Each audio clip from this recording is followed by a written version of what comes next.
बंधा नहीं हूँ। मैं भी ड्रामा के बंधन में हूँ।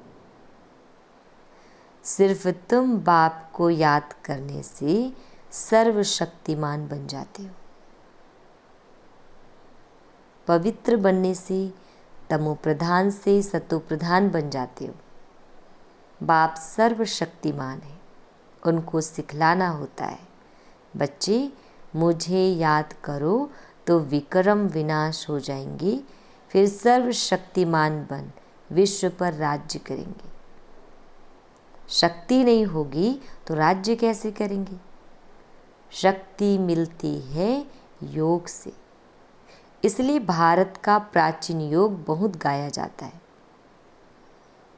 तुम बच्चे नंबरवार याद कर और खुशी में आते हो।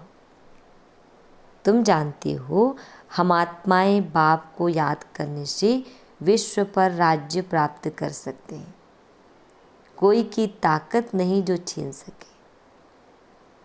ऊंचते ऊंच बाप की महिमा सब करते हैं, परंतु समझते कुछ नहीं। एक भी मनुष्य नहीं जिसको यह पता हो कि यह नाटक है।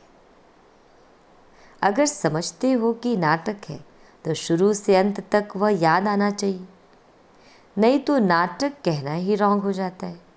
कहते भी हैं यह नाटक है, हम पार्ट बजाने आए हैं, तो उस नाटक के आदि मध्य अंत को भी जानना चाहिए ना। यह भी कहते हैं हम ऊपर से आते हैं, तब तो वृद्धि होती रहती है ना। सतयुग में तो थोड़े मनुष्य थे, इतनी सब आत्माएं कहाँ से आई? यह कोई समझते नहीं कि यह अनादि बना बनाया अविनाशी ड्रामा है, जो आदि से अंत तक रिपीट होता रहता है।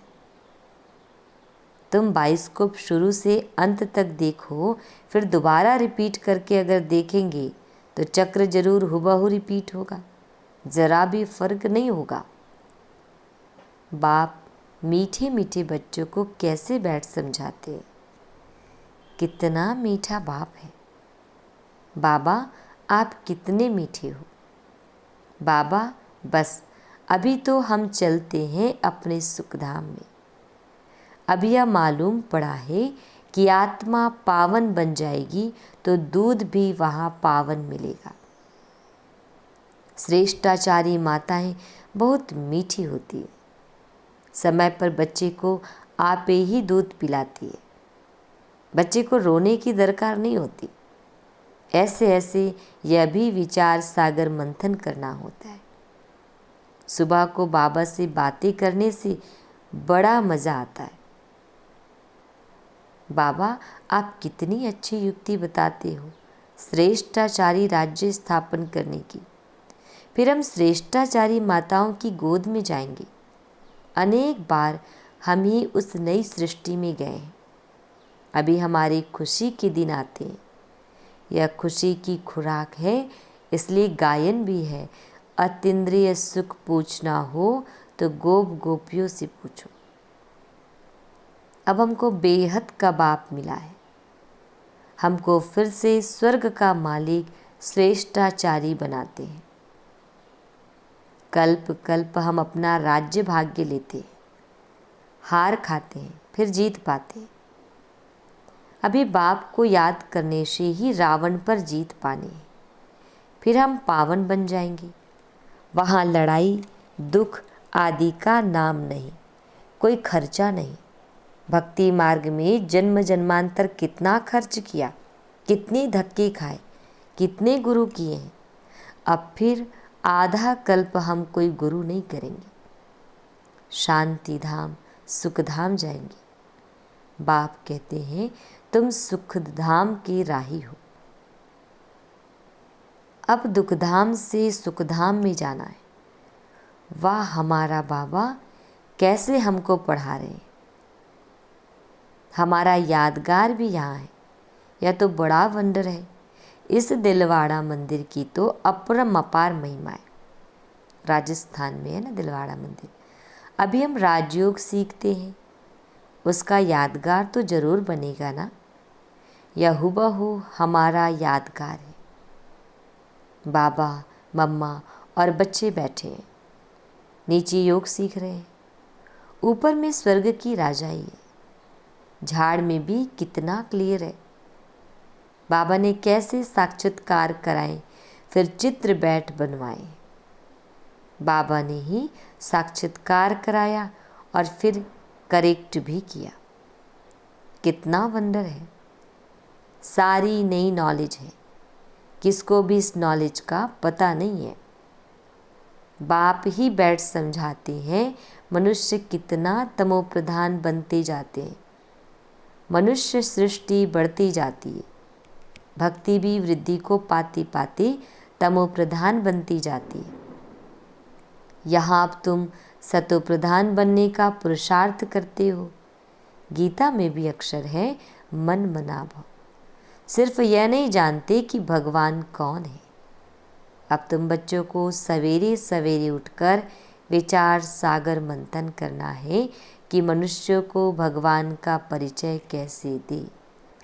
भक्ति में भी मनुष्य सवेरे सवेरे उठकर कोठी में बैठ भक्ति करते, वह भी विचार सागर मंथन हुआ ना। अभी तुमको ज्ञान का तीसरा नेत्र मिलता है। बाप तीसरा नेत्र देने की कथा सुनाते हैं। इसको ही फिर तीजरे की कथा कह दिया है। तीजरे की कथा, अमर कथा, सत्यनारायण की कथा भी मशहूर है। सुनाने वाला एक ही बाप है जो फिर भक्ति मार्ग में चलती है। ज्ञान से तुम बच्चे सॉल्वेंट बनते हो, इसलिए देवताओं को पदमपति कहते हैं। देवताएं बहुत धनवान पदमपति बनते हैं। कलयुग को भी देखो और सतयुग को भी देखो, रात दिन का फर्क है। सारी दुनिया की सफाई होने में टाइम लगता है ना। यह बेहद की दुनिया है। भारत है ही अविनाशी खंड। यह कभी प्रायः लोप होता नहीं, एक ही खंड रहता है। आधा कल्प फिर और खंड इमर्ज होंगे नंबरवार। तुम बच्चों को कितना ज्ञान मिलता है। बोलो, वर्ल्ड की हिस्ट्री ज्योग्राफी कैसे चक्र लगाती है, आकर समझो। प्राचीन ऋषि मुनियों का कितना मान है, परंतु वह भी सृष्टि के आदि मध्य अंत को नहीं जानते। वह हठयोगी है। हाँ, बाकी उनमें पवित्रता की ताकत है जिसे भारत को थमाते हैं। नहीं तो भारत पता नहीं क्या हो जाता। मकान को पोची आदि लगाई जाती है ना तो शोभा होती है, पेंट वगैरह लगाते हैं तो। भारत महान पवित्र था, अब वही पतित बना है। वहाँ तुम्हारा सुख भी बहुत समय चलता है। सतयुग त्रेता में तुम्हारे पास बहुत धन रहता है। तुम भारत में ही रहते थे, तुम्हारा राज्य था, कल की बात है। फिर बाद में अन्य धर्म आए हैं, उन्होंने आकर कुछ सुधार कर अपना नाम बाला किया है। अब वह भी सब तमोप्रधान बन गए। अब तुम बच्चों को कितनी खुशी होनी चाहिए, यह सब बातें नए को नहीं सुनानी है। पहले पहले तो बाप की पहचान देनी है। बाप का नाम, रूप, देश, काल जानते हो। ऊंचते ऊंच बाप का पाठ तो मशहूर होता है ना। अभी तुम जानते हो वह बाप ही हमको डायरेक्शन दे रहे हैं। तुम फिर से अपनी राजधानी स्थापन कर रहे हो। तुम बच्चे मेरे मददगार हो। तुम पवित्र बनते हो, तुम्हारे लिए पवित्र दुनिया जरूर स्थापन होनी है। तुम यह लिख सकते हो कि पुरानी दुनिया बदल रही है, फिर यह सूर्यवंशी चंद्रवंशी राज्य होगा, फिर रावण राज्य होगा। चित्रों पर समझाना बहुत मीठा लगता है। इनमें तिथि तारीख सब लिखा हुआ है। भारत का प्राचीन राजयोग माना याद। याद से विक्रम विनाश होते हैं और पढ़ाई से स्टेटस मिलती है। दैवी गुण धारण करने हैं। हाँ, इतना जरूर है, माया के तूफान आएंगे। सवेरे उठकर बाबा से बातें करना बड़ा अच्छा है। भक्ति और ज्ञान दोनों के लिए यह टाइम अच्छा है। मीठी मीठी बातें करनी चाहिए। अभी हम श्रेष्ठाचारी दुनिया में जाएंगे। बूढ़ों के दिल में तो यह रहता है ना कि हम शरीर छोड़ गर्भ में जाएंगे। बाबा कितना नशा चढ़ाते हैं। ऐसी ऐसी बातें बैठ करो तो भी तुम्हारा जमा हो जाए। शिव बाबा हमको नरकवासी से स्वर्गवासी बना रहे हैं। पहले पहले हम आते हैं, सारा ऑलराउंड पार्ट हमने बजाया है। अब बाबा कहते हैं इस छीछी चोले को छोड़ दो, देह सहित सारी दुनिया को भूल जाओ। यह है बेहद का संन्यास। वहाँ भी तुम बूढ़े होंगे तो साक्षात्कार होगा। हम बच्चा बनते हैं, खुशी होती है, बचपन तो सबसे अच्छा है। ऐसे ऐसे सवेरे बैठ विचार सागर मंथन करना है, पॉइंट्स निकलेगी तो तुमको खुशी होगी। खुशी में घंटा 1.5 घंटा बीत जाता है।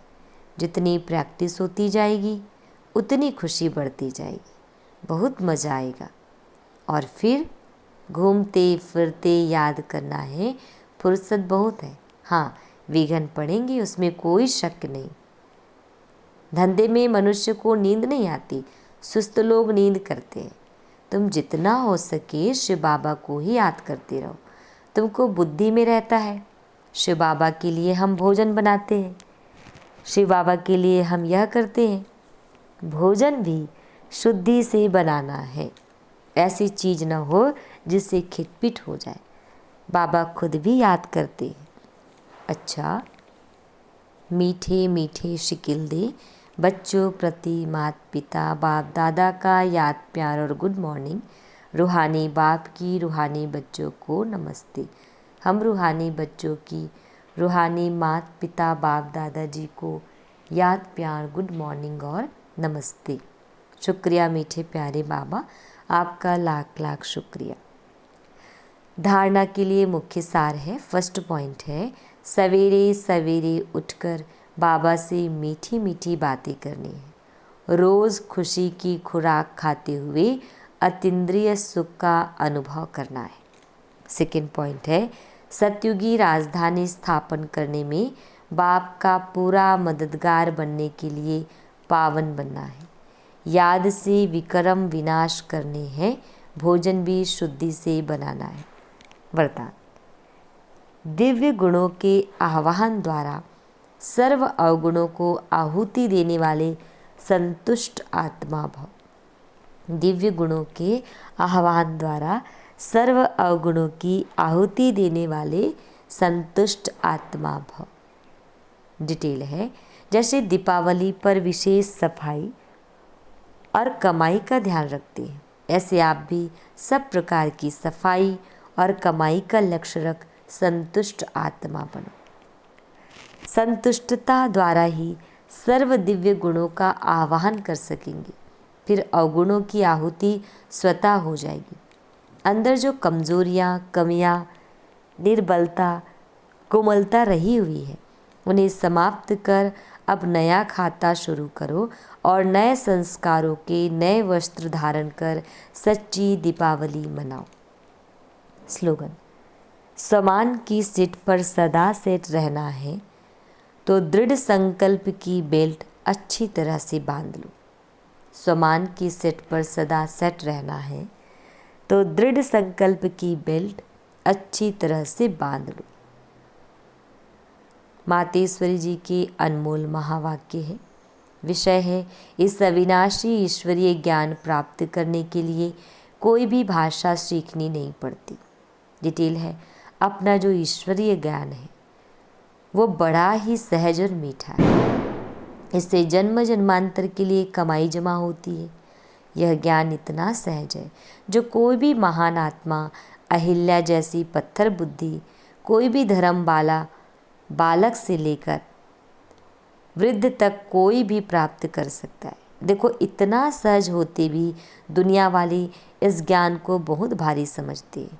कोई समझते हैं जब हम बहुत वेद शास्त्र उपनिषद पढ़कर बड़े बड़े विद्वान बने, उसके लिए फिर भाषा सीखनी पड़े, बहुत हठ योग करें तभी प्राप्ति हो सकेगी। लेकिन यह तो हम अपने अनुभव से जान चुके हैं कि यह ज्ञान बड़ा ही सहज और सरल है, क्योंकि स्वयं परमात्मा पढ़ा रहे। इसमें ना कोई हठ क्रिया, ना जप तप, ना शास्त्रवादी पंडित बनना, ना कोई इसके लिए संस्कृत भाषा सीखने की जरूरत है। यह तो नेचुरल आत्मा को अपने परम पिता परमात्मा के साथ योग लगाना है।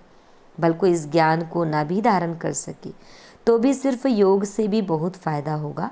इससे एक तो पवित्र बनते हैं, दूसरा फिर कर्म बंधर भस्मीभूत होते हैं और कर्मातीत बनते हैं। इतनी ताकत है इस सर्वशक्तिवान परमात्मा की याद में। भल वो अपने साकार ब्रह्मातन द्वारा हमें योग सिखला रहे हैं, परंतु याद फिर भी डायरेक्ट उस ज्योति स्वरूप शिव परमात्मा को करना है। उस याद से ही कर्म बंधन की मैल उतरेगी। अच्छा, ओम शांति।